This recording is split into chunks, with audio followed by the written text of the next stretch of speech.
കേരളത്തിലെ എറണാകുളം ജില്ലയിലുള്ള ആലുവ എന്ന സ്ഥലത്ത് പെരിയാറിന്റെ തീരത്താണ് ആലുവ മഹാദേവ ക്ഷേത്രം സ്ഥിതി ചെയ്യുന്നത്. ആലുവ മണപ്പുറം എന്ന പേരിൽ ഈ സ്ഥലം വളരെ പ്രസിദ്ധമാണ്. ത്രിമൂർത്തികളിൽ ഒരാളായ മഹാദേവനാണ് ഇവിടുത്തെ പ്രതിഷ്ഠ. എല്ലാ വർഷവും കുംഭമാസത്തിൽ ആഘോഷിക്കുന്ന മഹാശിവരാത്രി വളരെ പ്രസിദ്ധമാണ്. ഈ മഹാശിവരാത്രി ആഘോഷിക്കാൻ ജാതിമത ഭേദേന എല്ലാ ആളുകളും അവിടെ ഒത്തുകൂടാറുണ്ട്.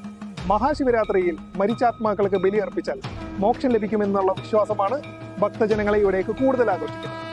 പരശുരാമൻ പ്രതിഷ്ഠ നടത്തിയ 108 മഹാദേവ ക്ഷേത്രങ്ങളിൽ ഒന്നാണ് ആലുവ മണപ്പുറം എന്നാണ് ഐതിഹ്യങ്ങൾ പറയുന്നത്. കൂടാതെ ജടായുവിന്റെ അന്ത്യകർമ്മങ്ങൾ ശ്രീരാമൻ നടത്തിയതും മണപ്പുറത്താണെന്നൊരു ഐതിഹ്യമുണ്ട്. അതുകൊണ്ടാണ് ഇവിടെ നടത്തുന്ന കർമ്മങ്ങൾക്ക് ആത്മാക്കൾക്ക് മോക്ഷം ലഭിക്കുമെന്നുള്ള വിശ്വാസം വരാൻ കാരണം.